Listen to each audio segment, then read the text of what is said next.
de pós-graduação.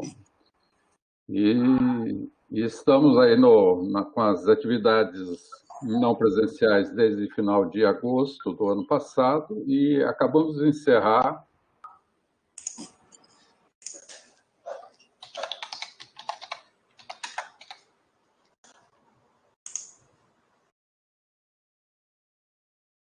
O microfone ficou mudo de novo, professor Edson.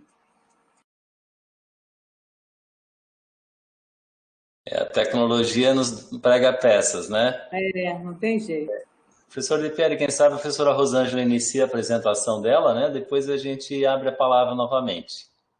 Professora Rosângela, pode iniciar então, por favor. Então, boa tarde, né? Todos e todas.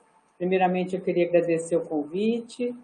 É uma honra estar aqui falando para vocês. Eu conheço um pouco alguns professores aí da Federal de Santa Catarina, muito pelo trabalho do FAIMER, que eu faço parte do grupo do FAIMER, então mais o pessoal da saúde, da medicina. Então, estava comentando aqui com o professor Sérgio que eu tive em Araranguara lá para poder fazer ação e aprovação de medicina, alguns anos atrás, então conheço um pouquinho de vocês, tá?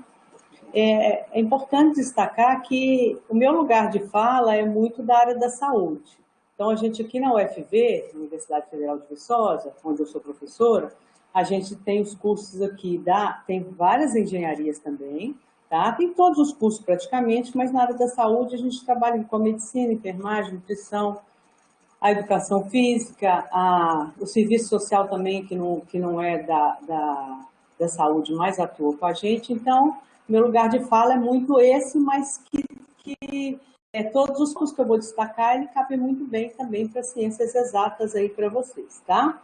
Então, assim, a gente tem aqui um pouco da essas imagens que vocês vão ver, é um pouco do nosso trabalho. Então, aqui, por exemplo, na imagem que está à esquerda, né, a gente tem aqui uma turma de 60 alunos, onde a gente está trabalhando com meta-problematização no presencial, e na imagem à direita, a gente está trabalhando com um mapa conceitual no ensino remoto de forma síncrona, tá? Então, é interessante a gente observar esses movimentos, tá?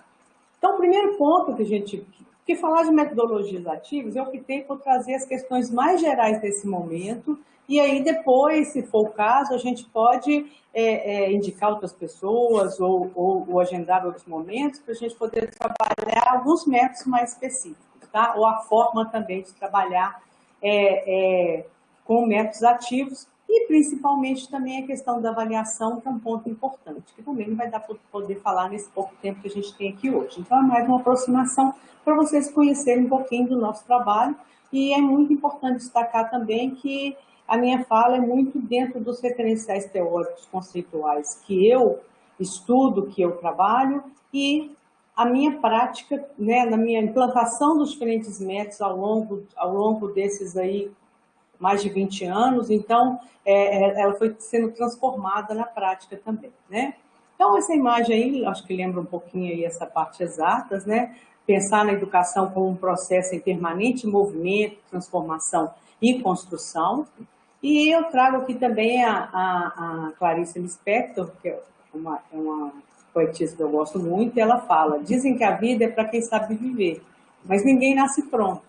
A vida é para quem é corajoso o suficiente para se arriscar e humilde o bastante para aprender. E é o que a gente está fazendo aqui hoje. Então, algumas referências que são importantes dentro do contexto, né? Inclusive até do material que vocês me enviaram também. Então, pensando assim, o que nos guia? As diretrizes curriculares dos cursos de graduação, no caso aqui a de vocês de engenharia é de abril de 2019, é recente, né? Nós começamos esse processo de reformulação das diretrizes curriculares na área da saúde em 2014. A primeira diretriz que foi reformulada foi a diretriz de medicina.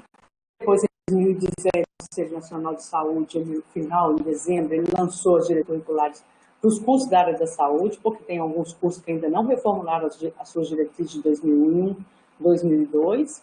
Essa portaria 255 também, de 2014, do INEP, é uma portaria que eu acho que vale a pena a gente poder estudar e pensar, porque dela parte algumas referências aqui para as inovações. E o informe da Unesco, da Comissão Internacional sobre Educação para o século XXI, né, do Derlos, que fala que a educação encerra um tesouro, que é de 1996, mas que nos orienta e que nos guia ainda, né, quando ele traz que as propostas educacionais elas têm que estarem pautadas em práticas interdisciplinares, integradas ao cotidiano dos docentes, estudantes, gestores, trabalhadores, comunidade, promovendo uma formação de profissionais que têm que estar aptos a aprender, a conhecer, a fazer, a conviver e inclusive a ser, né? Porque, segundo o Derlos, nesse documento, nós precisamos formar o nosso estudante para a vida. Porque o conhecimento ele muda muito rapidamente o tempo inteiro, tá? Nessa portaria do INEP, ele traz alguns componentes de formação geral para o perfil profissional de todos os cursos, e é importante destacar que ele traz essa questão da atitude ética, e muito chamada também de competência moral, o comprometimento social, o espírito científico, humanístico, reflexivo, a capacidade de análise crítica e integradora da realidade e a aptidão para socializar conhecimentos em vários contextos e públicos diferenciados, que vocês vão ver que estão registrados também nas diretrizes curriculares aí, nacionais, né? E aí ela traz as habilidades e os contextos. Então, as competências, elas, para essa formação profissional, elas também têm que tratar de temas que vão transcender o próprio ambiente específico da formação. Então, ela traz a questão de ler, interpretar e produzir textos, a questão de fazer escolhas valorativas avaliando as suas consequências, que é um ponto muito importante, a argumentação correta, e aí a gente deixa claro que para argumentar corretamente, adequadamente, o estudante ele tem que aprender a fazer pesquisa em fontes confiáveis e também saber abordar diferentes pontos de vista, diferentes referenciais teóricos conceituais, inclusive para poder fazer opções, né, dentro do contexto que existe. Um outro ponto importante também que ela traz é a questão de propor soluções para os problemas do cotidiano, administrar conflitos, e os contextos aí, que são contextos tecnológicos, a questão da democracia, cidadania, ecologia, cultura, artes, entre outras, tá? E as diretrizes aqui, né, curriculares do curso de graduação da engenharia, que eu não vou me deter aqui, porque vocês mais do que eu sabem bem, mas eu reli os documentos, né, e não varia muito dos nossos aqui da área da saúde, porque traz essa questão da visão holística e humanística, quer dizer, a gente precisa de formar um ser, um estudante, um futuro profissional crítico, reflexivo, criativo, cooperativo, ético, e também competente tecnicamente. Então, não basta mais só ser competente tecnicamente, tá? E, estar apto a pesquisar é um outro ponto importante que também traz dentro desses contextos aí, né? Usar técnicas adequadas, etc. Né? E aí uma pergunta, né, que sempre vem, que quem está começando a se aproximar dos métodos ativos coloca, né? Por que mudar se eu formei nesses métodos, né, tradicionais e eu sou um bom profissional, tanto que eu passei no concurso público, numa universidade conceituada, etc, etc, etc. Né? Então, eu trago aqui, não sei se vocês conhecem, na internet, uma série nas redes sociais, tem essa aí que chama Universidade Capenga, né, meus orientandos aí, a Emily, eles transitam mais para esses lugares e às vezes eles trazem para mim, né? Então, essa aí falando, época de prova chegando, já sabe como eu vou ficar, né? E tinha um professor, eu tampei aí, parece o nome do professor, tinha um professor que dava aula só de slides, não lembro o nome dele, totalmente sem noção. E essa figura, né? Quem nunca matou aula para estudar? E aí a gente olhando para a gente, nós também não temos aulas para estudar, né? Então, pensando assim, que currículo é esse, que curso é esse que eu preciso de matar aula para poder estudar, para poder fazer a prova? Então, qual que é a importância da aula nesse contexto? Só para a gente poder pensar, tá? Também a evidência científica, eu trago esse texto aí do Moore e do Haskins, isso tem vários artigos que destacam isso, né? Que trazem que os níveis de atenção dos estudantes de hoje durante a aula, né, ele varia de 10 a 15 minutos. Então, eles só conseguem manter uma concentração de grande qualidade ininterrupta de 10 a 15 minutos. Algumas referências falam de 7 minutos, tá? A partir daí, ele não consegue mais se manter concentrado e acompanhar a apresentação, a informação de uma forma geral. Então, essas classes magistrais, ou palestras, ou aulas tradicionais, né, de 50 minutos, aqui na UFV a gente tem de 2 horas, nossas aulas são de 2 horas, 50 minutos, ela não consegue dar conta de abarcar um número razoável de informações. Então, mais um por PC, né? E aí, esse artigo, depois eu vou mostrar aqui para vocês, do Parmelé e autores, de 2020, e é um artigo que ele faz uma proposta da gente, em uma experiência que eles começaram a desenvolver desde 2002, tá? De implantar um currículo sem aulas tradicionais. E ele coloca, as aulas tradicionais, elas privam os alunos dos desafios necessários para aprender a aprender.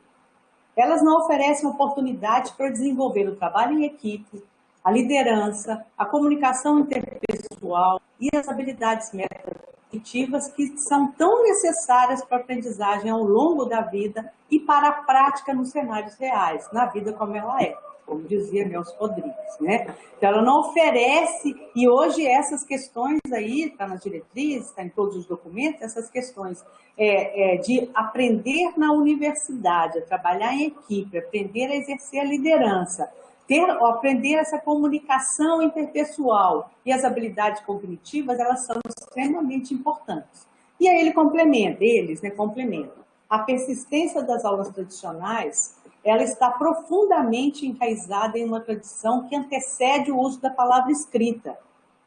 Era e ainda é destinada a transmitir informações, não para uma aprendizagem profunda.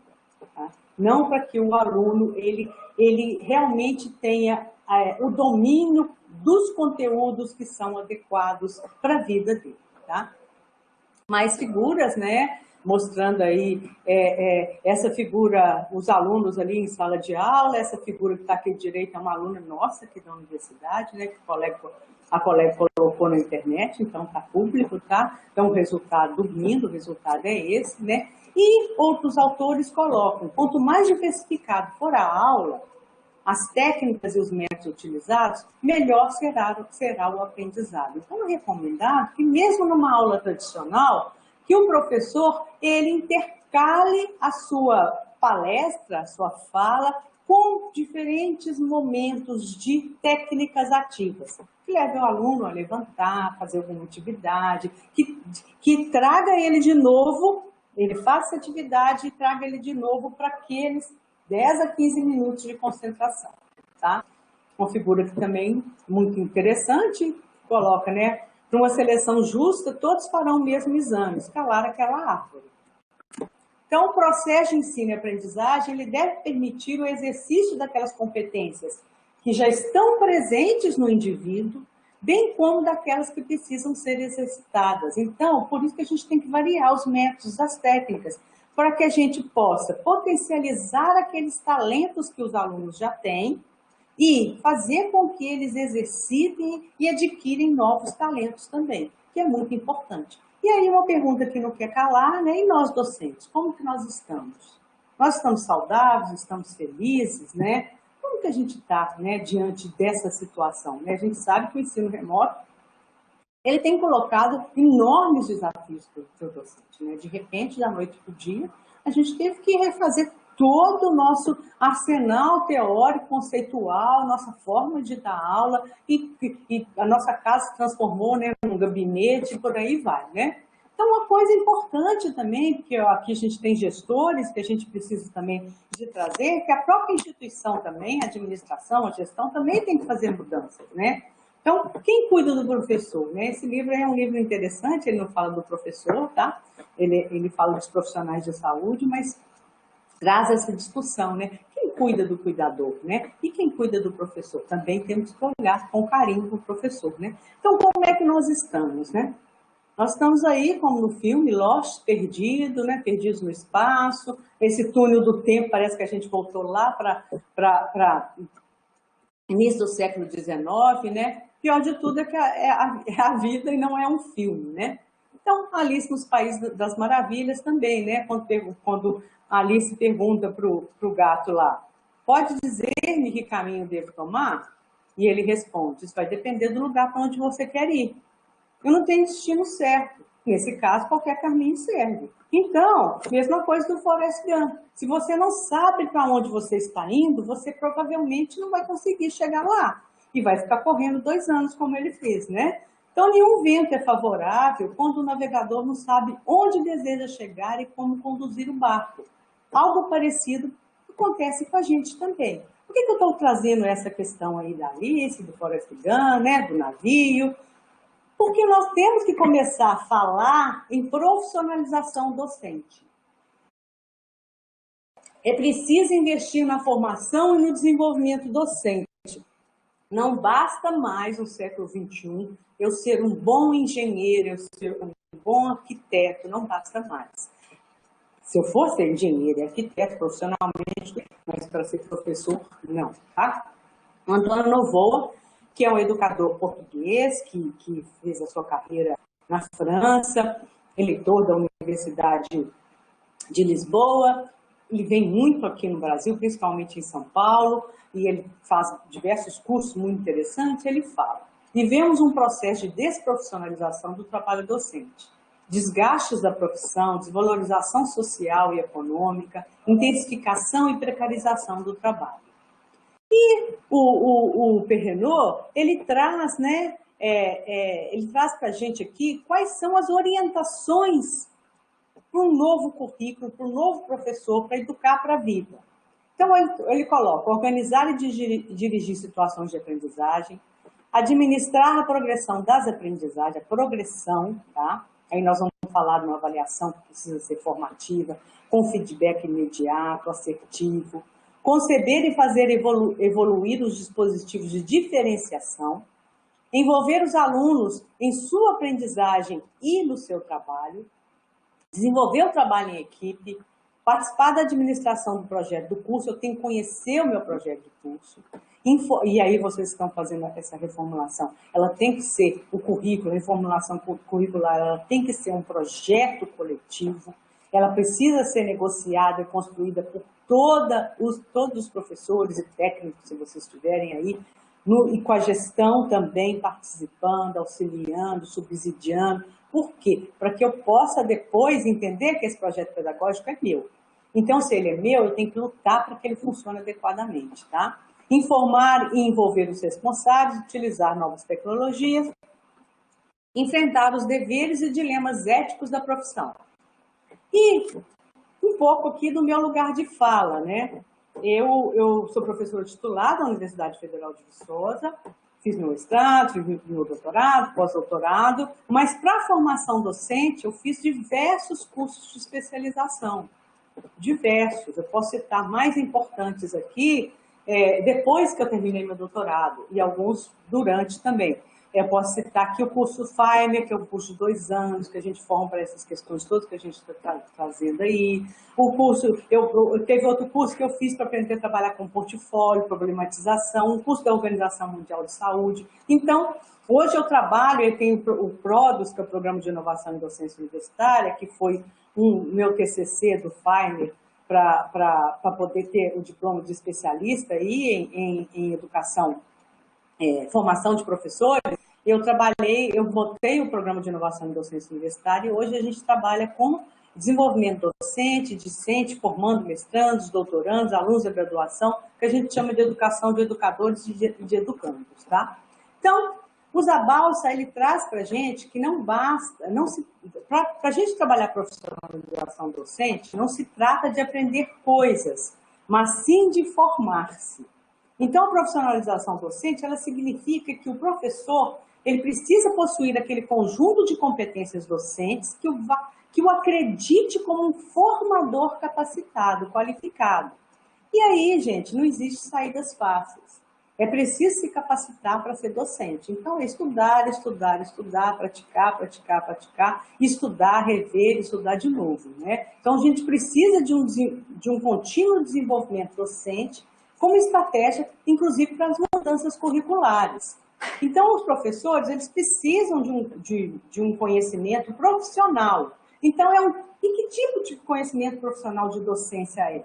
É um tipo de conhecimento que se constrói sobre a prática, mas não só a partir dela. A gente precisa, sim, de uma teoria e de teorias. Então, o Zabalza, ele fala, prática analisada quer dizer, eu estudo, eu boto em prática, eu volto de novo, refaço esse percurso, converso com meus alunos e transformo e volto para o meu cenário de novo. Então, ele coloca a prática analisada, ela gera teoria.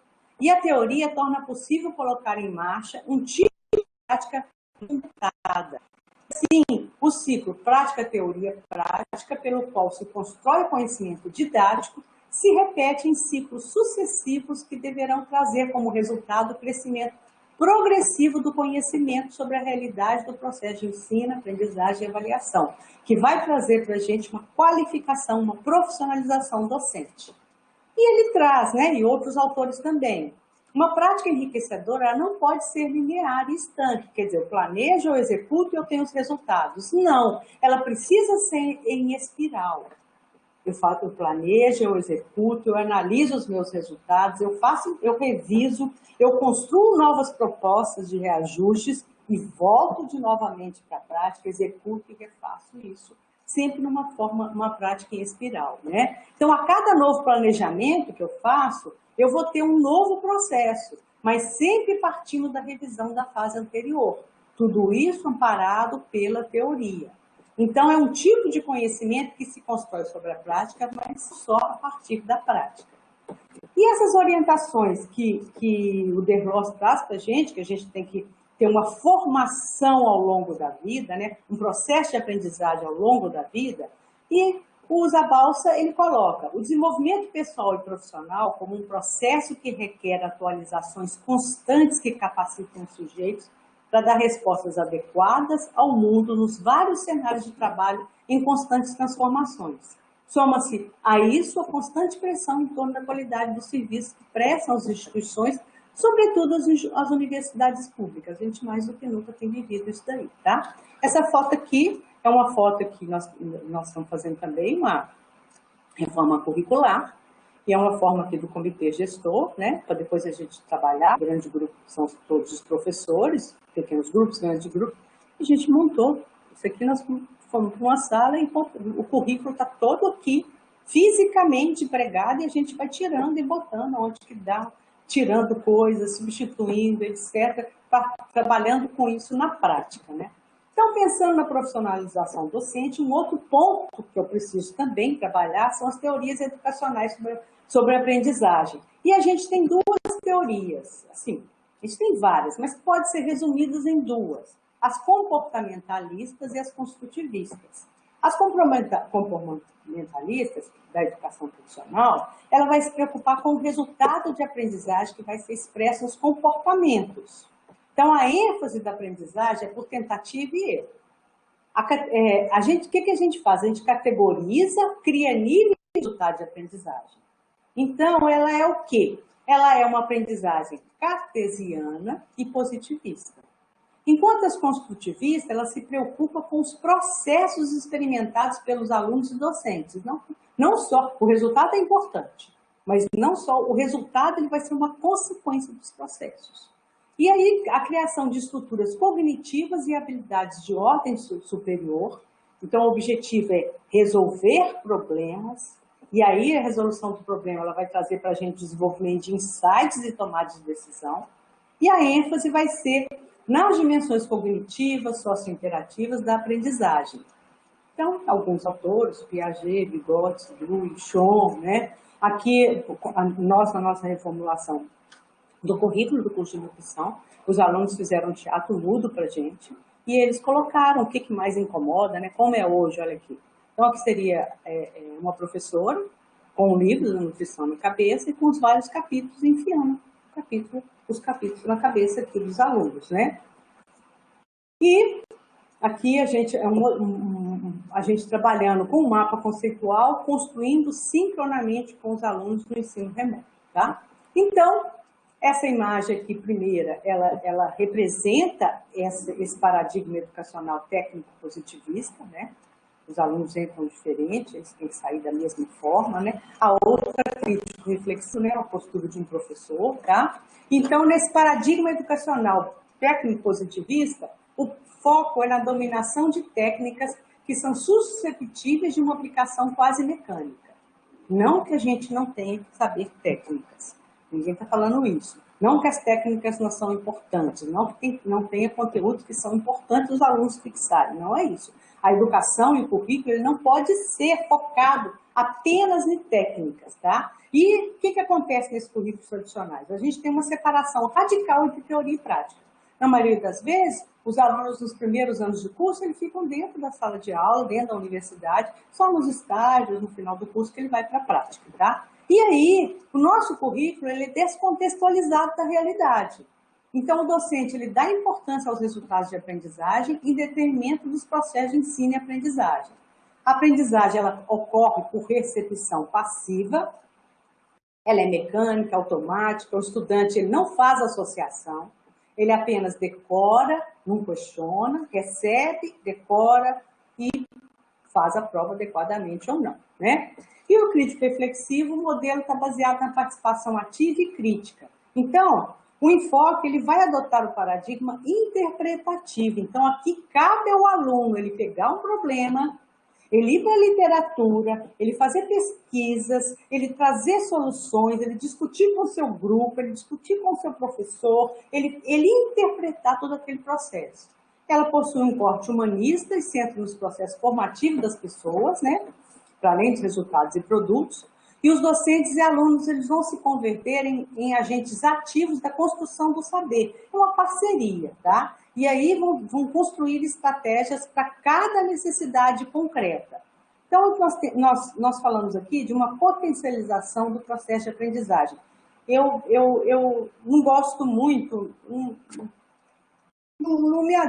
para mim não funciona muito eu transcender o protagonismo do professor e passar o protagonismo para o aluno. Eu compartilho mais com o Novoa e com o Zabalza, que eles trabalham, eles colocam o seguinte: a gente tem que potencializar o processo de aprendizagem. E o processo de aprendizagem inclui professor, aluno, técnica, método de estudo. Então, é o processo como um todo, tá? E a aprendizagem ela vai ocorrer por descoberta, ela é ativa e ela é reflexiva. Então, o aluno, ele assimila, reelabora e transforma o próprio processo de conhecimento. Então, esses dois paradigmas educacionais, eles trazem algumas coisas importantes, né? E essa citação que está lá naquele texto, naquele artigo 2020, do Pamela, que ele coloca: a educação não é o aprendizado dos fatos, mas é o treinamento da mente para pensar. O Einstein ele colocou isso em 1921 e foi citado por Frank em 1947. Então, em 1921, aí a gente vai falar, mas está usando a palavra treinamento, mas é o que era possível na época, né? Então, a gente precisa de quê? De capacitar a mente para pensar. Tá? Tudo bem, gente? Estão me acompanhando aí? Sim, professora, muito bom. Pode continuar. Esse negócio do ensino remoto, senão a gente acaba falando para a gente sozinha, né? É verdade. Isso aqui está fazendo falta a gente olhar olho no olho, mas está tudo ótimo. Tá bom. E aí, gente, eu trago também alguns conceitos que são importantes quando a gente trabalha com métodos ativos, né? Então, de que tipo de aprendizagem a gente está falando? A gente fala de aprendizagem baseada em competências. Também precisamos falar do exercício das dimensões do pensamento e temos que trazer aqui também o novo aqui com aprendizagem significativa, tá? O conceito de competência, ele é polissêmico, tá? Então, vocês vão encontrar vários conceitos de competência, vocês vão encontrar vários autores criticando competência, porque falam que competência ela tem a ver com competição, ela tem a ver com mecanicismo, mas tem um autor chamado Lizarraga, que ele tem um livro que chama Competências Cognitivas na Educação Superior, ele é espanhol, muitas das minhas referências são espanholas, porque é onde que eu fiz meu doutorado, eu morei muito tempo lá, então, assim, eu tenho boas referências, eu acho que são leituras muito importantes, tá? E aí ele fala que a aprendizagem baseada em competência, e a gente usa esse conceito, né? E aí nós trabalhamos muito com os alunos isso, porque traz a questão do chá, então nunca mais a gente vai esquecer, né? Que a aprendizagem baseada em... Por isso que não cabe muito a gente falar de competências e habilidades mais. Lá em 2002, com as diretrizes de 2000, 2002, tudo bem. Mas hoje, dentro de competência inclui conhecimentos, habilidades e atitudes, tá? Então, aqui nessa imagem que vocês estão vendo, nessa foto, nós, os professores, estamos aqui tentando pensar para cada semestre letivo, nosso curso é por semestre, quais são as competências que o docente precisa desenvolver nesse semestre. Então, está vendo aí o chá? A gente divide em conhecimentos, habilidades de tudo, depois a gente junta, tá? Dentro do nosso processo aí de reformulação curricular, né? Então, pensando nas competências como conhecimento, habilidades e atitudes, a gente tem os resultados de aprendizagem bem fundamentados, eles assumem que os profissionais precisam saber. O C é de conhecimento, é de cognitivo, tá? Então, ele tem que saber o que fazer em termos de conhecimento. O H é de habilidade. A habilidade está ligada ao psicomotor. Então, é como aplicar o conhecimento, né? Aí na engenharia, né, vocês vão dar um exemplo aí, né, de fazer um cálculo, depois colocar em prática, são as habilidades, tá? E o A é de atitude, que alguns autores chamam de competência moral. Quando usar as habilidades em um planejamento ético adequado, utilizando o seu conhecimento. Então, um aluno, para ele ser competente em uma determinada área, ele tem que ter o conhecimento adequado, suficiente, ele tem que saber fazer, né? Ele tem que ter as habilidades psicomotoras e ele também tem que ter atitudes que são consideradas éticas, moralmente competente, tá? Então, não cabe mais, dentro da aprendizagem baseada em competências, eu ficar agarrada no meu conteúdo, né? Às vezes de ver o professor, nossa, mas não pode, tem que fazer o exercício de desapego.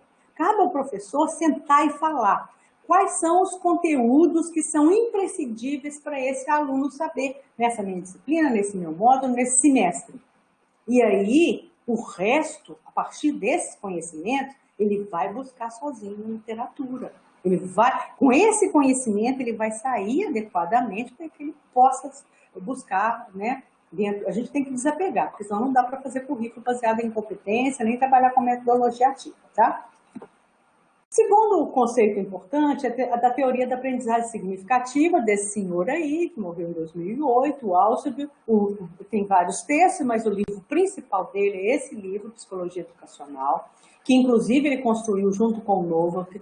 O Novak é o pai do mapa conceitual. Então, assim, é um livro muito interessante, muito bacana. O meu eu encontrei no sebo, tá? Porque na época não tinha mais.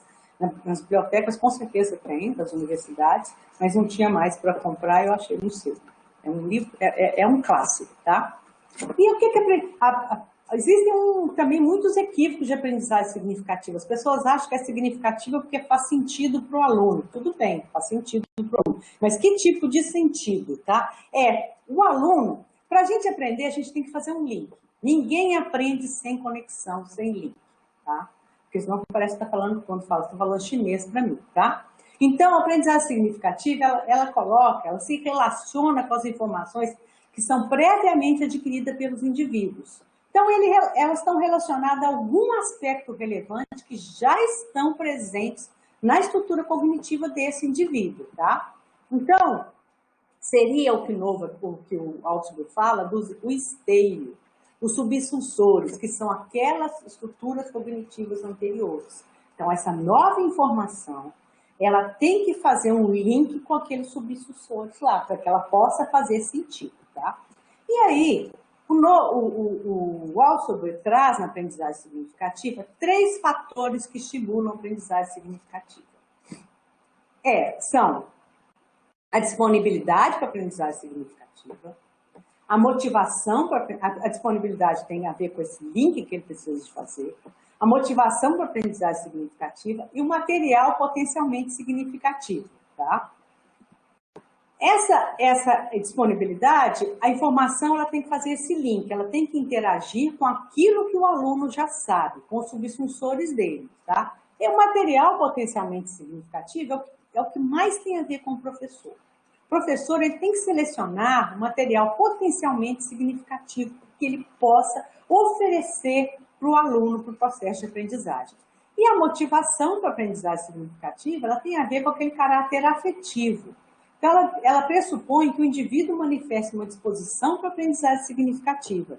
Se o professor, ele consegue fazer esse link com aquela informação que já existe e trazer um material potencialmente significativo, junto com isso, ele funcionar como um guia, como um tutor, ele funcionar como um facilitador do processo de aprendizagem e fizer um feedback imediato, constante, assertivo, apreciativo com o aluno, no tempo adequado, quando a gente fala feedback oportuno, é que seja feito um feedback que dê tempo do aluno recuperar, tá? Depois feedback é outra discussão muito pormenorizada também. Mas se o professor faz isso, ele vai com certeza motivar o aluno para aquele processo de aprendizagem, tá? Com certeza. Aí você fala assim, todo mundo? Não, pode ser que 1%, 2%, mas a grande maioria, tá? A grande maioria, ela é despertada.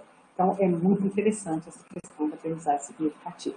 Essa figura eu gosto muito, eu trouxe aqui para a gente poder ver aqui, né, o que acontece, né? Olha o tempo, né? Olha aí, os 3 relógios, né, gente? O tempo a gente fala, o tempo está correndo, né? O tempo é assim mesmo. Agora a informação, olha aí, ainda mais nesse mundo de fake news, né, no mundo atual de internet, informação é assim. Mas o conhecimento ele funciona como um pêndulo, gente. Eu preciso, e aí tem um autor que chama Karpik, que ele fala, e uma característica também dos métodos ativos é a recuperação ativa. E esse autor, e o Novo que trabalha muito com ele também, junto com a questão do mapa conceitual, da aula invertida, ele traz o seguinte, que a gente precisa fazer com o aluno várias aproximações daquela mesma situação, do mesmo conteúdo, do mesmo referencial, várias e de formas diferentes. Que aí ele vai fazendo como um pêndulo, ele volta, a dúvida surge e ele vai adquirindo esse conhecimento adequadamente, tá? Um terceiro componente importante da gente trabalhar são as dimensões do pensamento. Esse livro aí, gente, eu descobri recentemente que ele está na internet livre, tá? Ele chama O Lugar do Pensamento na Educação.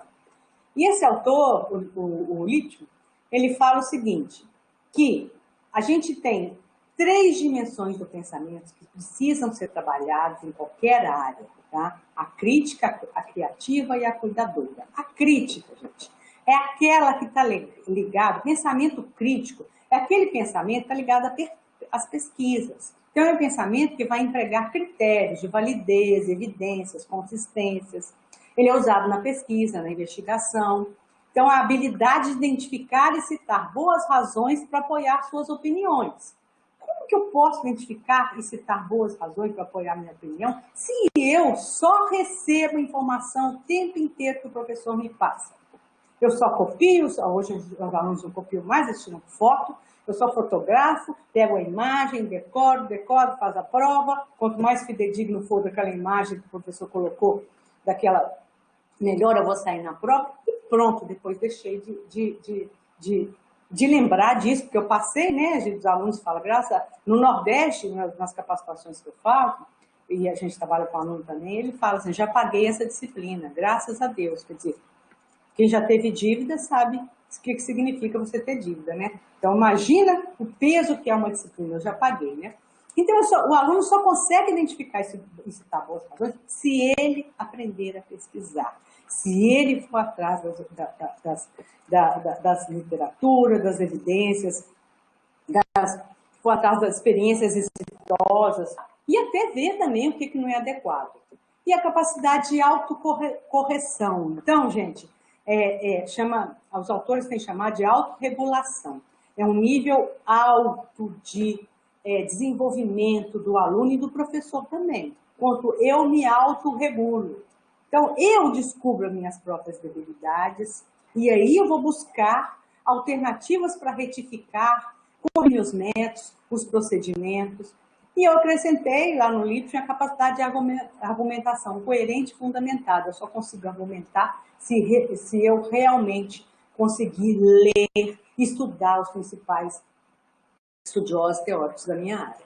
Então, esse é o pensamento crítico. Agora, o pensamento criativo na área de vocês é extremamente importante, né, gente? O pensamento criativo ele tem a ver com a originalidade. E aí o Littmann traz a questão da produtividade, mas a produtividade não é aquela produtividade mecânica da produção, né? Eu produzo, né? Eu tenho que atender 10, a cada 15 minutos eu tenho que fazer um atendimento, Não. A produtividade para o Littmann é aqui, é o seguinte, aquele indivíduo que, ao ser aplicado a situações problemáticas, ele consegue gerar resultados exitosos. Então, dentro de uma situação problemática, o aluno consegue elencar quais são as diferentes opções que ele tem para resolver aquele problema e escolher as melhores ou a melhor, antecipando as suas consequências. É isso que é ser produtivo político, tá? Dentro do pensamento criativo. Assumindo os resultados das minhas consequências, tá? A imaginação, né? Imaginação é o visionar o mundo possível, seus detalhes, caminhos que podemos percorrer para chegar a ele. E a inventividade, né? É ser criativo, ter novas ideias, inventar, tá? E o pensamento cuidador, né? A gente precisa de saber que nós precisamos cuidar da nossa relação. Então, aluno-aluno, aluno-professor, professor-professor, professor-profissional, profissional-usuário, todas as pessoas que nos rodeiam.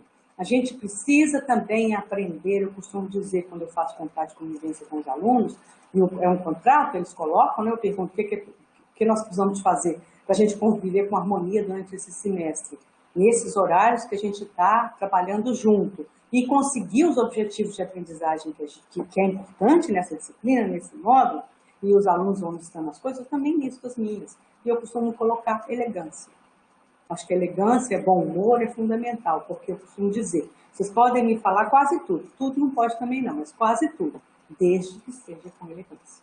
Né? Então, essa relação, o pensamento cuidador, nós precisamos de trabalhar com os alunos também. É muito importante, porque para a gente falar em trabalho em equipe, em liderança, a gente precisa de trabalhar com o pensamento cuidador também.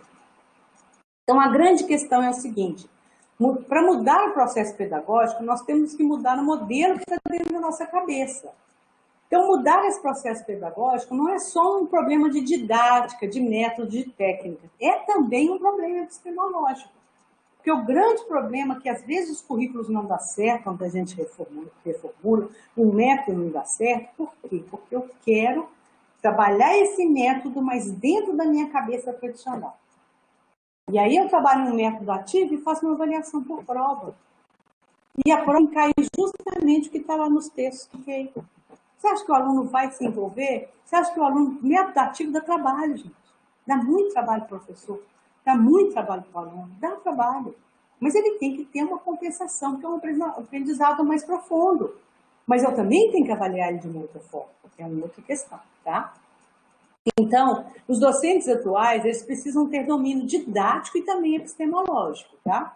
Então, uma coisa que a gente precisa de colocar na mente é que nós não somos, nossos alunos, pelo menos não são mais aqueles alunos do século XVI, da época dos jesuítas, né? Olha aqui, olha o livro lá como é que era, gente. O verdadeiro método de estudar, para quê? Para ser útil à república, à igreja, proporcionada ao estilo das necessidades de Portugal. Então, é para isso que a gente vai estudar, né? Pelo menos a geração atual não é. Tá? Agora não cabe que a gente com esse ensino, quando a gente puder voltar, a gente vai ter ensino híbrido mesmo, né? Mas a gente com ensino remoto, mas até pouco tempo tinha um professor que ficava incomodado de aluno usar celular na sala de aula. A gente tem que botar eles para usar o celular para trabalhar em prol, né, gente? Olha isso, os alunos trabalhando, né? Os alunos trabalhando com tecnologia, né? Aí, ó, né, desenvolvendo o trabalho. Então, esses alunos já não são mais, gente, aqueles alunos, né? Então, a segunda pergunta que não quer calar, né? Como que nós temos exercido a nossa prática, baseada em que época? No século XVI? Ou, né? Olha aí as nossas salas de aula. Ou no século XXI, tá? Como é que a gente tem exercido a nossa prática? A gente precisa de perguntar, né? E aí o Parmalee também fala que, desde o início do século XXI, o foco passa a ser a importância da argumentação. Olha lá que nós vimos no pensamento crítico, gente. A argumentação com um mecanismo sociocognitivo, quer dizer, comportamental e mental, que é central para a aprendizagem e para o raciocínio científico. O foco deve ser a solução de problemas complexos, com ênfase no desenvolvimento dos alunos de argumentação e explicação. Eles também têm que saber explicar o caminho que ele percorreu, defender o caminho que ele percorreu, onde que ele buscou, saber citar os autores que são importantes naquela área, tá? E nós professores, precisamos descolar um pouco dessa síndrome do retrovisor, né, gente? Essa educação universitária que ela não olha para frente, né? Ela o tempo inteiro olha para trás, né? Uma educação reprodutiva que fica olhando para o passado. Então, a gente precisa realmente se preparar para o futuro, né? Mudar a acumulação de aprendizagem para aprendizagem por experiências. Então, a mudança no método ativo, a mudança de foco no processo de educação, a gente vai ter um protagonismo do processo de ensino-aprendizagem, o professor atuando como um guia, facilitador, um orientador do processo, onde a gente vai destacar a autonomia dos estudantes e a potencialização desses estudantes, que são pontos importantes, né? E Donald Shum, ele coloca o quê? Que discentes e docentes, eles são elementos essenciais do processo educacional. A cada um cabe um papel. Os discentes, eles precisam comprometer-se com responsabilidade e autonomia para a sua aprendizagem, para preparar-se em uma variedade de capacidades e domínios técnicos, científicos, humanísticos, né? E aí ele coloca o discente, citando procura o que não conhece. E esse conhecimento é um questionamento. Então, a gente precisa de começar a trabalhar com os alunos para que eles aprendam as perguntas, tá? O docente, ele é um provocador prático. O papel dela é planejar, guiar, orientar, facilitar o processo de aprendizagem, visando o alcance da ação integral desses futuros profissionais. Então, o Sócrates coloca, o Donald Schwartz para a gente, que o docente ele vai ser um provocador, um parceiro tecnológico, que vai ajudar o discente a conscientizar-se de sua necessidade de aprender algo novo e sentir desejo de aprender. Processo de autorregulação que a gente já falou, né? Então, o objetivo da educação é o quê? Fazer o mundo, né? Que os alunos eles comecem a aprender a buscar soluções e responder os profissionais com criatividade, autorregulação. E esses profissionais eles vão ser profissionais mais competentes tecnicamente, mas também pessoas fraternas, solidárias, comprometidas com a sustentabilidade social, política, ambiental, com capacidade de inovar, né? E o que é mais importante para formar um pensador, né? A dúvida ou a resposta? Nós não estamos aqui pensando se a gente está atuando como docente do século XVI, né? Da época dos jesuítas ou do século XXI, né? A dúvida ou a resposta? E o que a gente ensina? A gente dá a resposta pronta. A gente já passa a resposta pronta. Isso talvez fosse interessante no passado, porque as mudanças eram muito devagar, né? Custava acontecer. Hoje não. A gente vive num mundo em processo constante de mudança, permanente de mudança, né? E essas novas demandas curriculares, novos cenários mundiais, eles vão obrigar a realizar mudanças no modo de ensinar e aprender, tá? Essa pirâmide aqui, que vocês já devem conhecer, do Glasser, né? Ela traz para a gente aqui, né, os níveis de como as pessoas aprendem, né? Então, assim, aqui, ver e ouvir, ver, escutar, ler, são os métodos de aprendizagem passiva, né? 30% quando observa, 20% quando ouve, olha lá, 10% quando lê. E os métodos ativos, eles trabalham dessa parte de baixo da pirâmide, ó. 70% quando discutimos com o outro, olha, aí a gente está falando de educação por pares também, né? peer instruction, né? Que tá, conversa, pergunta, repete, enumera, reproduz, debate, nomeia. 80% quando faz, né? Nós estamos falando que eles vão buscar trabalhar com problemas reais, em contextos reais. E 90% quando a gente ensina. E está mais do que provado que os alunos aprendem melhor com seus pares. Então, quando um aluno explica para o outro, ele aprende muito melhor, né? Então, a gente precisa de formar esses estudantes que sejam capazes de fazer perguntas, buscar bibliografias e evidências atuais em fontes confiáveis, solucionando problemas da vida real, né? Educar para a vida. Então, colocar os estudantes o tempo inteiro em situação de reflexão, problematizando sempre a realidade. A gente tem que trabalhar sempre com a realidade, tá? Nós já estamos caminhando aqui um pouco para o final. Sérgio, está tudo certo aí? Tudo ótimo, professora. Pode seguir. Esse é o artigo que eu tenho citado aqui, do Barnett, que fala um currículo livre de palestras, livres de aula, tá? E ele apresenta, é um guia, né?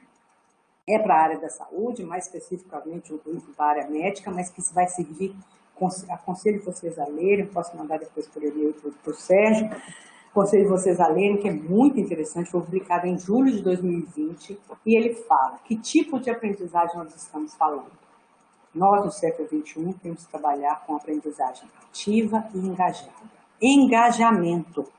Engajamento do professor, engajamento do aluno. Então, o aluno ele tem que estar. E aí também um outro ponto que a gente vai precisar de falar, ou vocês estudarem em um outro momento, é a questão da gestão do tempo. Gestão do tempo é importante. Não adianta, por isso que o professor ele tem que sentar, gente, colocar a mão na consciência e fazer o seguinte: vou separar os conteúdos que ele realmente precisa saber e desapegar dos outros. Sabe por quê? Os professores falam assim, aula invertida, né? Que é o aluno estudar, tem métodos, vários métodos, mas é o aluno chegar para a sala de aula síncrona, presencial, com o material estudado. Se eu mando o aluno estudar, ou passo para o aluno estudar, uma quantidade enorme, e eu não sei o que ele tem no semestre, que outras disciplinas, que outras coisas que ele tem que fazer de material, ele não vai estudar. Ele vai fazer no máximo uma leitura dinâmica, que é o que nós também faríamos, tá? Então, a gestão do tempo, o professor ele tem que dar o material para o aluno estudar, que vai caber dentro do tempo dele. E aí o currículo, vocês estão mudando o currículo, tem que deixar área verde. Tem que deixar uma área verde para eles não fazerem nada, ir numa academia, ir no banco, dormir, pelo menos. A recomendação é que seja um turno na semana de segunda a sexta, tá? E tem que deixar uma área verde para estudarem, essa área para estudar. E aí, estudar o que tem, né, de outras coisas. Então, isso vai me ajudar a engajar esse aluno. Também tem que ser um currículo, uma aprendizagem por investigação, para o que nós estamos falando, por pesquisa. O aluno ele tem que pesquisar, ele tem que estudar, ele tem que defender a ideia dele e o professor ficar de olho que fontes que ele está estudando. Tá? Aprender a ser cientista, gente. A gente não pode sair da universidade acreditando em fake news, a gente não pode sair da universidade defendendo propostas, coisas que não têm evidência científica, tá? Então, a fonte ela é importante. Também um aprendizado colaborativo, quer dizer o quê? Trabalho em equipe. E autorregulado, que é a autorregulação do próprio estudante, né? Ele encontrar suas deficiências junto com o professor. No início a gente ajuda muito, depois eles já falam, eles já chegam para o jeito. Professor, eu estou precisando de um momento de orientação com a senhora, eu estou precisando de um feedback extra. Porque eu identifiquei que eu estou com dificuldade nisso. E a gente vai sentar, vai traçar todos os a gente vai traçar o caminho que precisa de percorrer para ele superar aquela dificuldade, tá? Esse outro artigo, que é também um artigo antigo, tá? Que chama os 7 princípios das boas práticas de educação. Eu acrescentei um 8º nele, né? Ele coloca: encoraje o contato entre alunos e professores, desenvolva reciprocidade e cooperação entre os alunos, encoraje a aprendizagem ativa, dê uma devolutiva imediata aos estudantes, ou se em grupo, ao grupo de alunos, feedback, enfatize a gestão do tempo na realização das tarefas, Então, tanto no presencial quanto no síncrono, eu coloco no chat ali para eles a gestão do tempo, de tanto a tanto, 2 horas de aula. De tanto a tanto vocês vão ver isso, de tanto a tanto aquilo, e eles vão aprendendo a trabalhar. Cabe dentro desse tempo que eu também já fiz e cabe, tá? Comunique, deixe claro para os estudantes o que se espera com as atividades. Se eu vou usar um método, eu tenho que praticamente dar uma aula para ele para que aquele método serve, tá? Respeite os diferentes talentos e formas de aprendizagem. E o 8º, conheça seus alunos e planeje suas atividades com antecedência, curto, médio e longo prazo. Replaneje e avalie periodicamente. É muito importante também da gente trabalhar. Uma coisa importante, gente, que a gente também tem que pensar, que nem tudo serve para tudo. Então, existem técnicas e métodos, vários. O desafio é escolher aquela técnica, aquele método que melhor se aplica aos seus objetivos de aprendizagem, tá?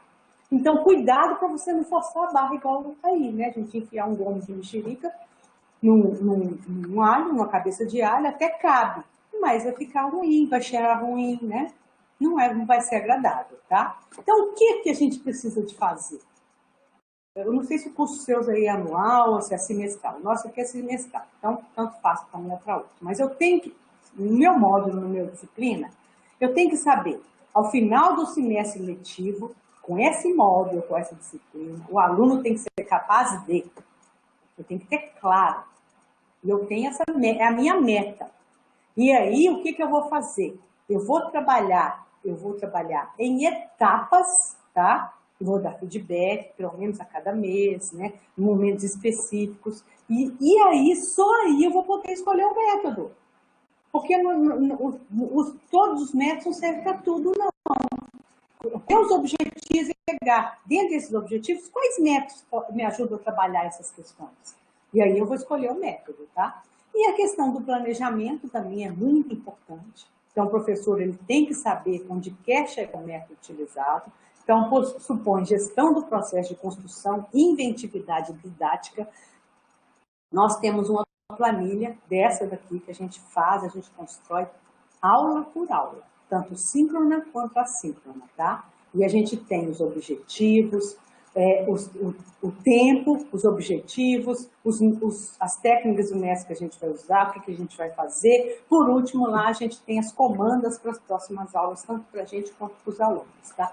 Muito importante, tá? Então, o professor, ele deve planejar detalhadamente o que o estudante deve fazer dentro e fora da sala de aula. Então, aí, ó, a gente tem, né, os objetivos de aprendizagem. Cada aula nós apresentamos quais são os objetivos de aprendizagem para aquele estudante, tá? Aqui síncrona, assíncrona, aqui detalhadamente. E aqui a gente tem as comandas, né? A gestão do tempo, tá vendo aqui, ó? Que a gente passa para ele, ó, detalhadamente, tá? O que eles vão fazer nessas 2 horas e como que eles vão trabalhar. Então, quanto mais ambicioso for o projeto docente, mais detalhado deve ser o planejamento das atividades. Dá muito trabalho, a gente tem que planejar antes, a gente tem que ficar atenta e eles vão aprendendo, gente, é muito bonito ver quando a gente trabalha no tempo adequado, eles vão aprendendo e a gente trabalha com divisão dos papéis no grupo, e a gente trabalha com o coordenador, gestor do tempo, relator, e esses papéis nós temos uma planilha que o grupo é grupo fixo, que eles escolhem no início do semestre, eles trabalham o semestre inteiro no mesmo grupo, porque a dinâmica de grupo, né? Quem estuda grupo sabe que é importante que os alunos eles aprendam a trabalhar entre eles, e esses papéis rodiziam também isso é outro tema para a gente considerar. Um outro importante é que tem diferença entre métodos e técnicas, tá? Uma técnica você vai usar, ela é pontual, num momento específico, ela não precisa de uma avaliação específica, um método não. O método ele tem ele é desenvolvido ao longo do semestre, ele tem todo um contexto diferente, tá? Então, são bem diferentes, né? Ambos, o aluno está em relação direta com a experiência que vão fazer, mas a lógica é diferente, né? Mas a questão principal, o método, ele tem que ser uma ajuda para que o aluno se mobilize para aprender significativamente, tá? Então, vou agora fechando, eu vou passar para vocês vários métodos, existem vários métodos, né? Aprendizagem baseada em projetos. Aprendizagem baseada em projetos é muito interessante para a gente poder trabalhar com a curricularização. Então, um projeto, ele é um projeto que dá para a gente trabalhar tantas questões que a gente quer desenvolver teoricamente, quanto a aplicação prática. Esse livro é um livro interessante, né? Ele fala os diversos tipos de projeto, como as etapas que você trabalha com o projeto, existem vários, tá? Nesse sentido. Aprendizagem baseada em problemas, APB, né? Que surgiu no final da década de 60, na Faculdade de Medicina da Universidade de McMaster em Canadá, Novo México também, Maastricht na Holanda também desenvolveu, né? No modelo holandês, as etapas do PBL, ele se dá em 7 passos, tá? E são esses aí. E o mesmo, a gente define um grupo e o grupo trabalha o semestre inteiro o mesmo grupo, tá? Ele funciona com sessões tutoriais. Então, do 1 ao 5, olha aqui. Existe uma equipe curricular que constrói os problemas. Problemas, eles não são disciplinares, eles são problemas que têm a ver com aquele semestre que o aluno está. Então, ele tem que trabalhar todas as questões que estão envolvidas naquele semestre. Então, problema de papel. O PBL trabalha com problema de papel, que especialistas criam, baseado na realidade ou não, tá? Então, passo 1, estabeleça os termos e expressões, texto do problema. Então, a gente pergunta, a primeira coisa que a gente pergunta na sessão tutorial do PBL é ler o problema e pergunta, tem algum termo aqui que vocês desconhecem? E aí a gente lista os termos e tira as dúvidas, tá? Pergunta se os colegas sabem e vai. E aí nós vamos definir o problema, é uma pergunta, analisar o problema, sistematizar a análise, hipóteses de explicação ou solução do problema. Aí formula-se os objetivos de aprendizagem e os alunos, aí tem que acessar. Os alunos vão para casa e esse passo 6, ele é individual. Identificar fontes de informação e adquirir novos conhecimentos individualmente. Responder a essa pergunta que eu levantei. E a gente volta para uma nova sessão tutorial, onde a gente vai sintetizar os problemas, revisar as hipóteses iniciais dos problemas, etc. Tá? A problematização. A gente trabalha com o arco de Marguerês, e a problematização nós trabalhamos com um problema real, concreto, um cenário de prática, tá? E aí, como é que a gente começa? A gente começa a fazer. Primeiro, você lê o problema que foi formulado. Depois, a gente faz a tempestade de ideias. Aqui em Minas, o pessoal costuma chamar de toró de palpite, tá? Que é levantar todos os pontos que são importantes daquele problema. É o arco, tá? Depois, formulamos uma pergunta. Aí o aluno, isso aí na primeira, sincronamente, dentro da sala de aula. Aí todo mundo vai para casa, ou fica na sua casa mesmo, no remoto, né? E vamos teorizar. É o que está aqui em cima, ó. A teorização aqui em cima. A teorização, eu costumo dizer que ela é individual e solitária. Eu não posso fazer uma teorização coletiva. Ainda que meu trabalho em equipe, o meu trabalho, ele é em grupo, mas a teorização, ela é individual. Por quê? Porque se eu tenho um grupo de 6 alunos, geralmente eu oriento, vocês vão pesquisar no mínimo em 2 artigos científicos, que é uma semana para outra, às vezes 15 dias. Se eu 5 alunos, cada um pesquisar em 2, eu vou ter 10 literaturas. Vamos supor que, coincidentemente, 2 alunos pesquisam no artigo 8. Agora, se eu faço conjuntamente, eu vou ter só 2 para poder discutir. E aí, individualmente, o aluno teoriza, faz uma síntese provisória e elenca as hipóteses de solução para esse problema que está aqui. Vem para o grupo de novo e aí nós vamos discutir, os alunos vão discutir, eles vão elencar as hipóteses de solução para esse problema e vão voltar para a realidade e vão aplicar. E aí, aplicou, surgiu um novo problema, repete de novo, tá? Júri simulado, que a gente trabalha muito na área da saúde, então é a simulação de um júri mesmo. Aprendizagem baseada em filmes, a gente passa filmes comerciais, levando questões de aprendizagem para eles, tá? E o TBL, né, Team Based Learning, é muito também, talvez para vocês, muito interessante trabalhar, né? Também é um trabalho em grupo, a divisão dos grupos é intencional, feita pelo professor, anterior à atividade, não precisa ser o mesmo grupo que vai trabalhar em cada sessão, não. Mas ela é intencional por quê? Porque o objetivo é você colocar alunos que têm mais dificuldades, com que têm menos dificuldade, que têm média dificuldade. E a gente tem a apresentação do problema, preparação para executar a tarefa, instruções sobre o trabalho, ativação do conhecimento prévio, aprendizagem significativa, aí vai ter a discussão em equipe, as respostas em grupo, tem aquele clicket, né, que eles vão responder, o relatório das respostas, aí o levantamento das respostas, a sistematização pelo professor, rediscussão nas equipes e o aprofundamento da temática. E tem o Peer Instruction também, que também é um método que foi criado pelo Eric Mansur, em Harvard, professor de física, de exatas, tá? Também a chave é a construção em grupos, os grupos também são grupos formados pelo professor, exige um estudo prévio do aluno, né? E também exige feedback, tá? Ele difere da aprendizagem baseada em equipes, por quê? Porque nesse do Peer Instruction não tem um trabalho em equipe propriamente dito, tá?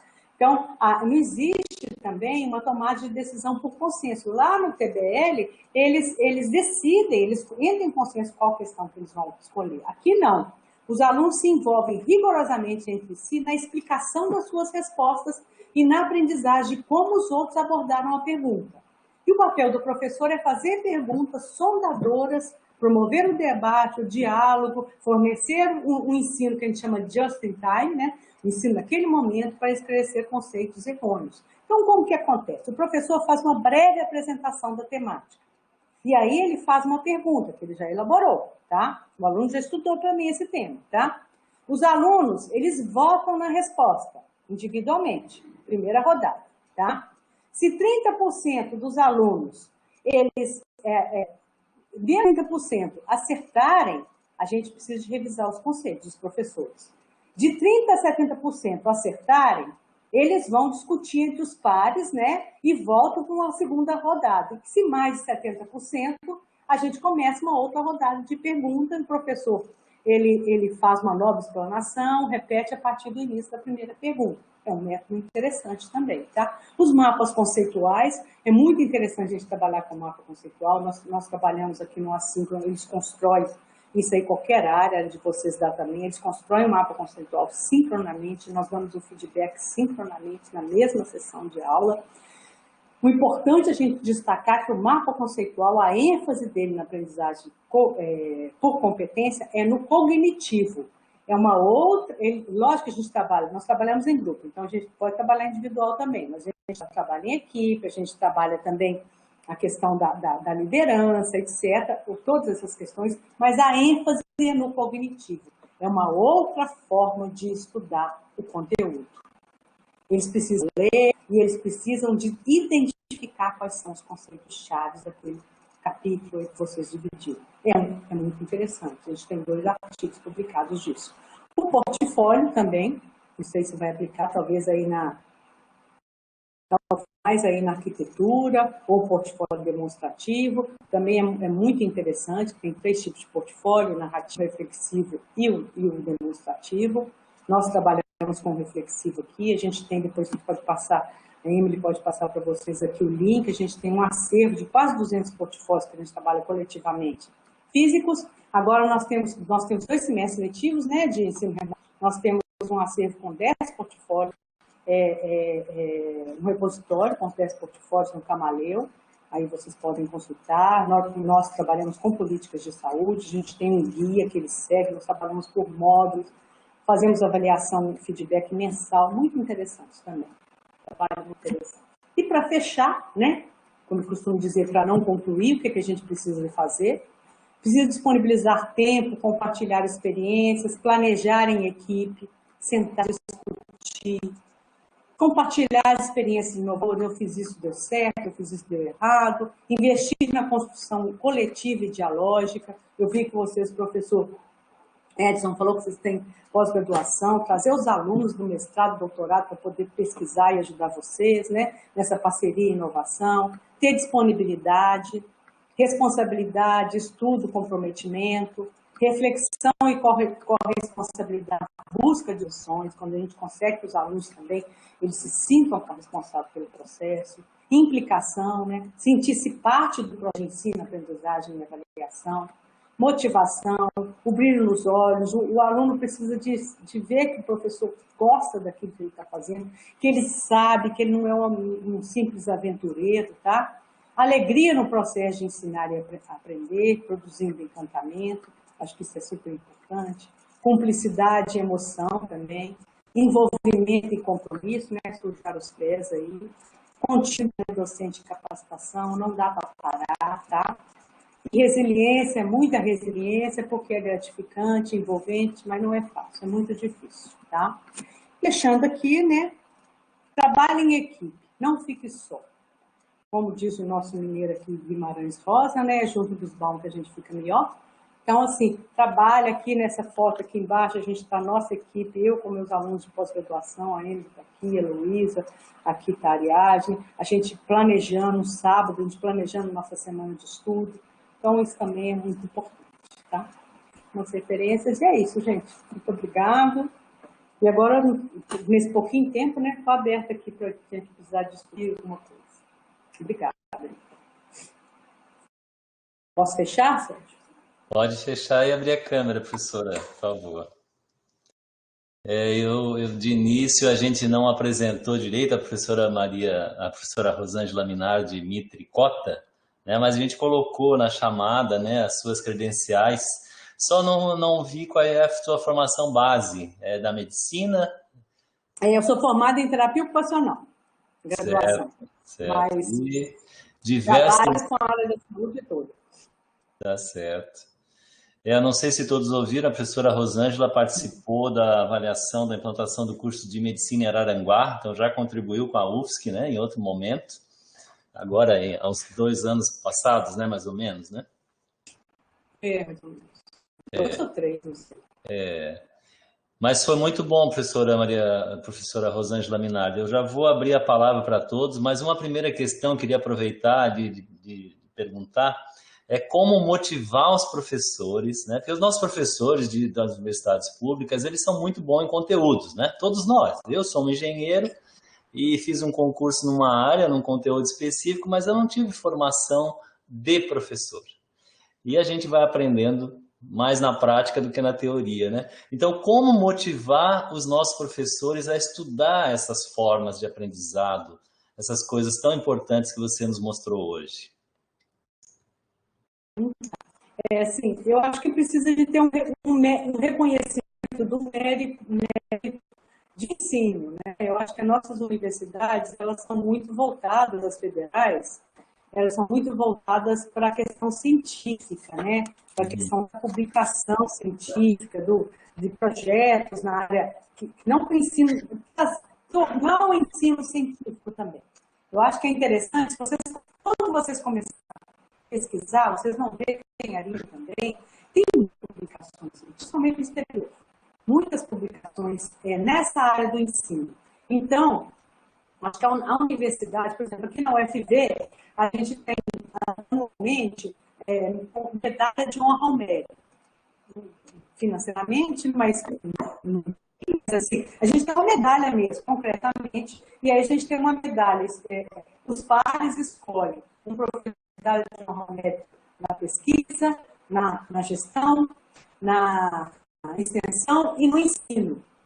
Então, quando você também começa a estudar, eu, por exemplo, 2 anos atrás, eu levei um curso, ganhei essa medalha de ensino, que é um conhecimento institucional de que você está promovendo inovações, a questão do ensino. Tá? Eu acho que existe uma coisa muito clara, que é as diretrizes curriculares.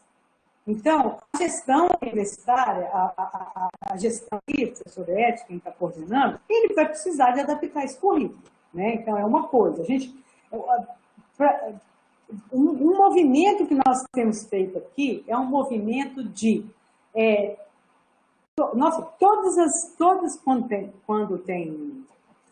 quando estava presencial, agora a gente parou um pouco, porque nós somos meio atropelados, mas a primeira semana de cada semestre, ela conta para o professor como atividade didática, mas a gente não tem aula. É uma semana de capacitação e desenvolvimento docente.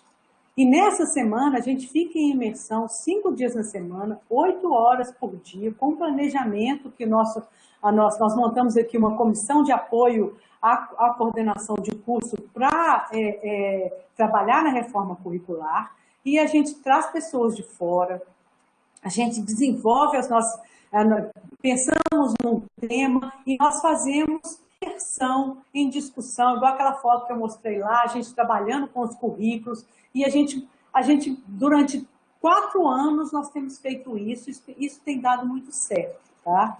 E aí a gente vai identificando a angústia das pessoas, trabalhando em pequenos grupos, as pessoas vão buscando cursos, vão formando em relação a isso. Então, tem uma comissão de apoio. Vocês devem ter comissão de coordenadora de curso aí também, né? E também tem o núcleo docente estruturante. Então, além desse núcleo docente estruturante, a gente tinha pessoas do núcleo docente estruturante que faziam parte, mas uma comissão com outros professores que se interessavam no tema, que estavam, e a gente faz esse momento de encontro, que eu acho que assim, precisa de ser uma construção coletiva. E aí, professor Sérgio, eu acho que as pessoas precisam de entender que ela um projeto é nosso, né? E que a gente precisa de mudar. Ouvir os alunos, por exemplo, tem professor fala, nosso curso sempre foi 5, a gente é referência no país. E aí, quando a gente trouxe os alunos fizeram aquele teatro mudo, eles fizeram teatro mudo. Foi uma espécie de tapa na cara. Porque eles falaram, a gente é 5, mas olha aqui como que a gente está. É 5, mas eles falaram, nós estamos adoecendo. No final, eu não mostrei. No final, eles chegaram com plaquinhas e escrevendo assim, nós também somos gênero, humanização, ética, acolhimento. Nós sabemos que nós somos formados tecnicamente com muita qualidade, mas a gente precisa mais do que isso. Nós estamos adoecendo, e aí vai. Então, acho que o grupo de vocês, se tiver um espaço de reunião, vocês vão encontrar mecanismos para que vocês possam se encontrar dentro desse contexto. E traz pessoas de fora, porque eu acho que trazer pessoas de fora também, porque o santo de casa não faz milagre. Então, às vezes, a gente mesmo, né? Então, traz pessoas de fora para contar da experiência, para ajudar vocês a estruturarem. E na medida que vão tendo as mudanças, os alunos vão dando feedback também.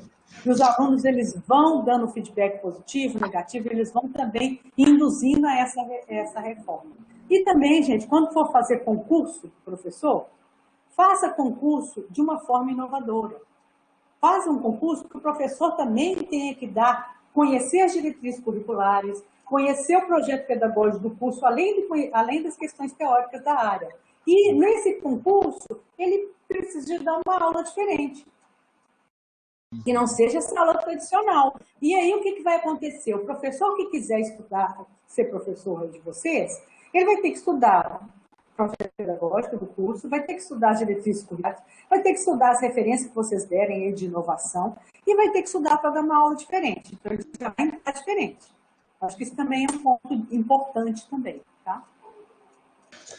Excelente, professora. Eu vou abrir a palavra para alguma pergunta rápida, né? Vários comentários aqui no chat, eu não sei se você está vendo, professora, todos elogiando a sua apresentação, foi muito rica. Nós tivemos aqui hoje participação de alunos, de técnicos e de docentes aqui do Centro Tecnológico e de outros campos da UFSC, do campus de Joinville, né? Temos pessoas aqui. Então, se alguém quiser fazer alguma pergunta, abrimos a palavra.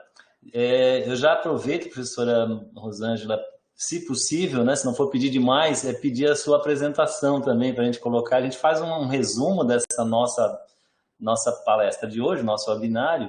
Se tiver apresentação, é mais um ponto de consulta, né? Eu vou fazer uma propaganda, então.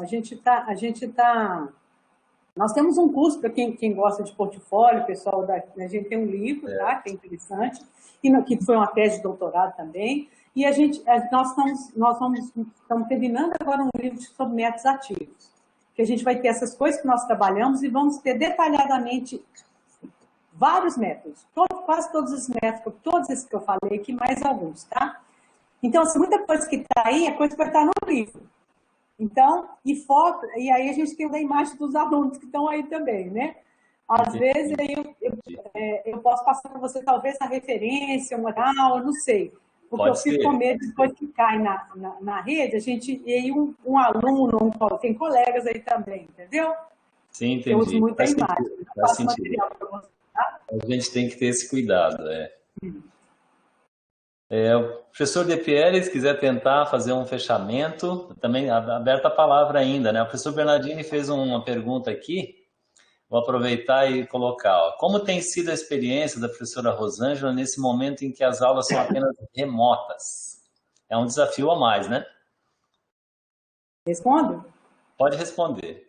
Tem sido muito interessante. Assim, no início, né, nós começamos aqui também, como vocês, em agosto, nós já vamos para o terceiro PER agora em julho, terminamos agora o PER 2, vamos para o terceiro em julho, e isso foi muito angustiante. Agora, vamos perguntar assim, é bom? Mais ou menos. Bom mesmo a gente, né, tá junto com os alunos na universidade, né? Eu costumo dizer, a gente arrumado assim tudo para cima só, não é bom não, né? Mas tem sido uma experiência muito interessante, porque nós estamos trabalhando com mapa conceitual e web portfólio reflexivo remotamente, com avaliações síncronas, com construção do mapa conceitual sincronamente, e tem dado muito certo. Tem sido muito interessante, é um aprendizado. Quando voltar, eu vou trabalhar com o híbrido. Muita coisa eu acho que no ensino remoto funciona melhor. Então, assim, os próprios alunos. Então, assim, mas a gente nós trabalhamos dobrado, porque a gente tem que planejar a semana anterior. Depois a gente tem uma educação permanente. Eu trabalho junto com meus orientandos de mestrado e doutorado, sou eu sozinha, mas eles também estão sendo formados, né? Tem disciplina da pós-graduação que eu criei dessa prática deles atuarem comigo, tá? E a gente também faz a educação permanente nossa, mudamos o que temos, trabalhamos, tem dado muito certo trabalhar com o Telegram.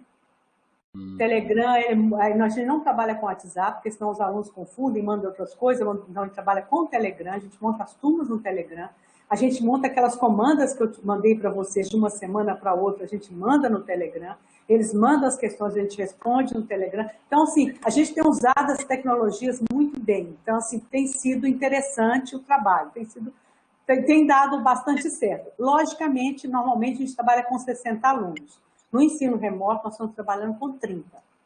E a gente trabalha 30, 2 horas, e as outras, são 4 horas a disciplina, e as outras 2 horas a gente trabalha com 10, 10 e 10. E é onde a gente faz a prática, onde a gente faz a prática do portfólio, a gente faz a prática, e nós trabalhamos com 6 grupos de 5 alunos cada. Então, a cada grupos de 10, nós temos 2 turmas de 5. E aí, como nós trabalhamos com o Google Meet, não dá para fazer salas separadas, eu trabalho com 2 notebooks. Então, eu dou as comandas junto, depois cada um vai para uma sala e eu estou aqui assistindo e trabalhando com eles, junto com uma mestranda ou uma doutoranda. A gente trabalha em 2, tá? Então, assim tem funcionado. Se fosse trabalhar com 60, não ia dar certo. Se a gente não pudesse dividir dessa forma, também não iria dar certo. Perfeito. Então, eu vou passar a palavra para o professor De Pieri, mas antes eu queria agradecer a Luciana Ramos, que é a nossa técnica de assuntos educacionais, que fez o primeiro contato contigo, né, professora Rosângela? E agradecer mais uma vez a sua disponibilidade e a disponibilidade da Emily Ferreira, né, que está aqui contigo, né, sua aluna de doutorado. Trabalhando em equipe, né? Escudeiro. É isso aí. Então, muito obrigado. Professor De Pieri? Oi, espero que esteja funcionando o meu microfone agora. Estamos ouvindo. Agora tá. Foi uma catástrofe aqui em casa. Mas eu também quero agradecer a professora Rosângela, a Emily e todos que estiveram presentes na sala aqui. Eu acompanhei toda a apresentação, gostei muito.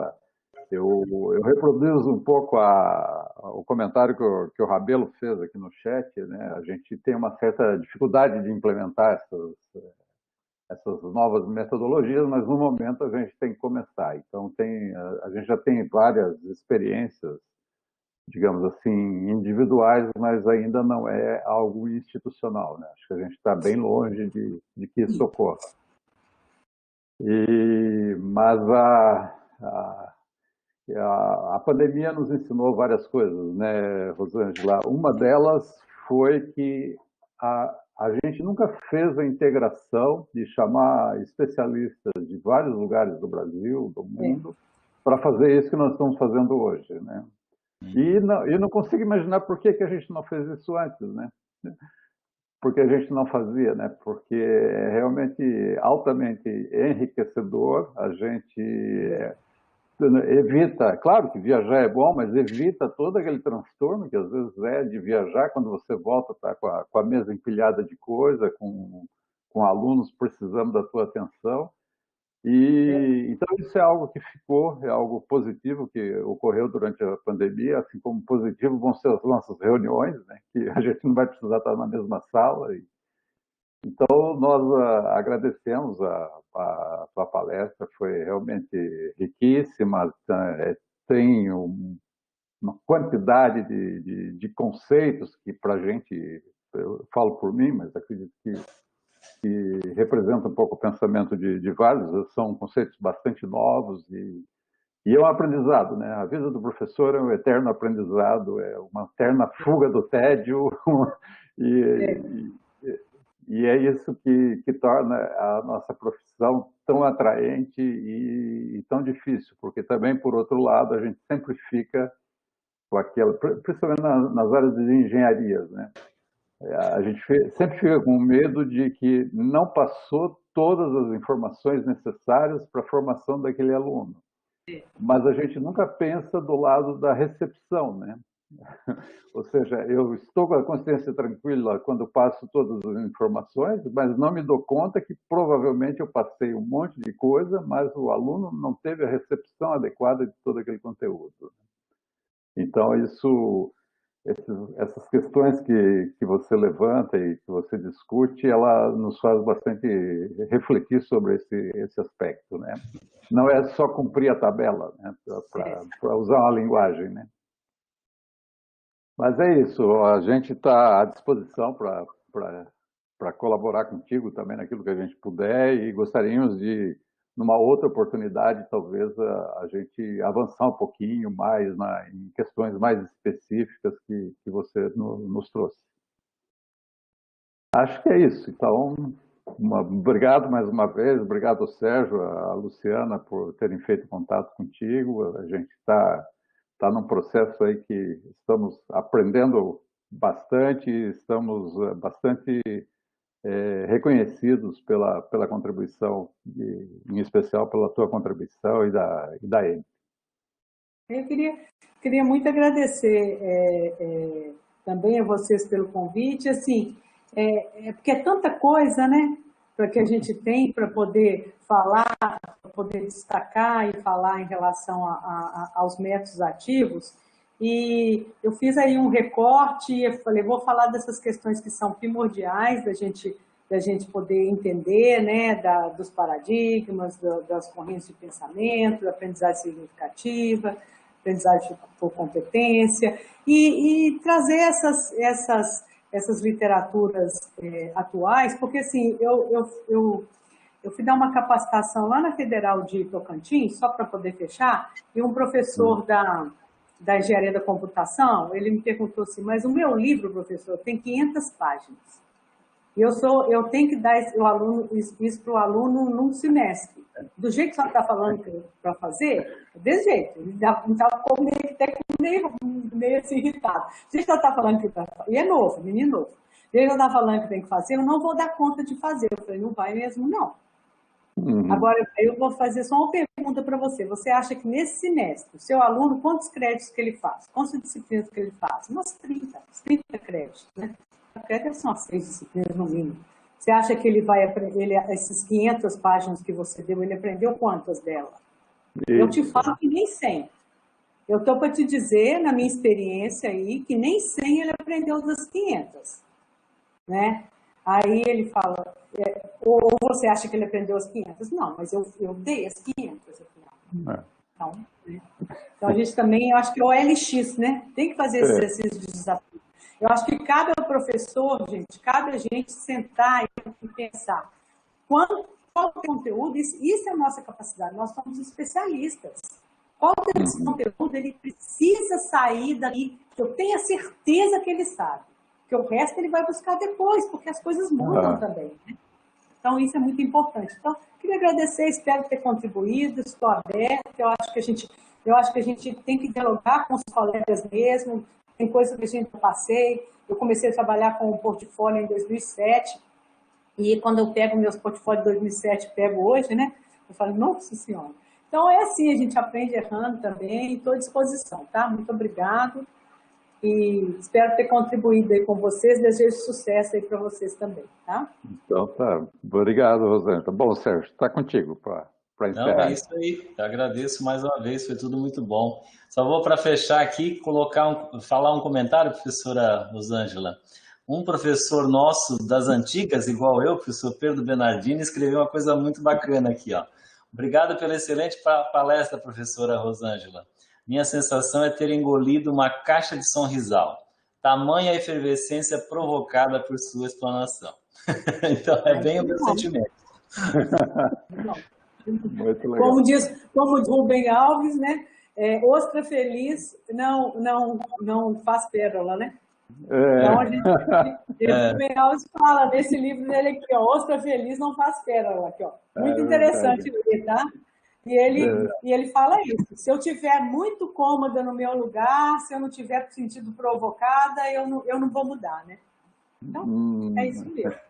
Então tá, obrigado, tá, gente? Tá, obrigado. Valeu. Tchau. Gente, boa noite para vocês. Boa noite. Boa noite.